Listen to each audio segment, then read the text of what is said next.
Not good possible side effects. 1. May cyanogenic glycosides. Kung hindi maayos ang pagkakaluto, maaaring maglabas ng cyanide compounds na nakakalason. Pwede magdulot ng pananakit ng ulo, pagsusuka, hirap sa paghinga, at sa matinding kaso ng pagkakalason. 2. Mataas sa calories at carbs. Kung sobra ang kain, pwedeng magdulot ng pagtaas ng timbang at hindi mabuti sa mayroong diabetes. 3. Mababa sa protina at ibang nutrients.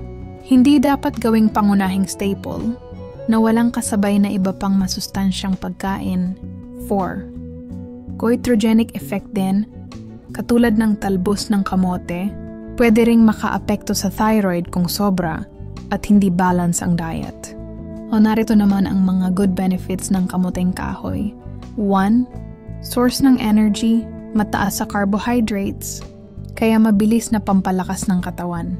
2. Gluten-free, mabuting alternatibo para sa may gluten intolerance o celiac disease.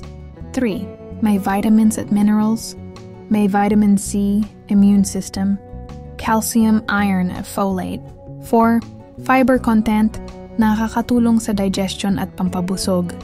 5. Versatile na pagkain, ginagamit sa kakanin, chips, flour substitute, cassava flour, at root crop dishes. Narito ang mga tips sa ligtas na pagkain ng kamoteng kahoy. Huwag kakainin ng hilaw kailangang. Laging maayos ang pagkakaluto, pakuluan o ihurno para mawala ang toxins. Huwag sobra-sobra lalo na kung may diabetes. I-pair sa protina, isda, karne, munggo para maging balanced meal.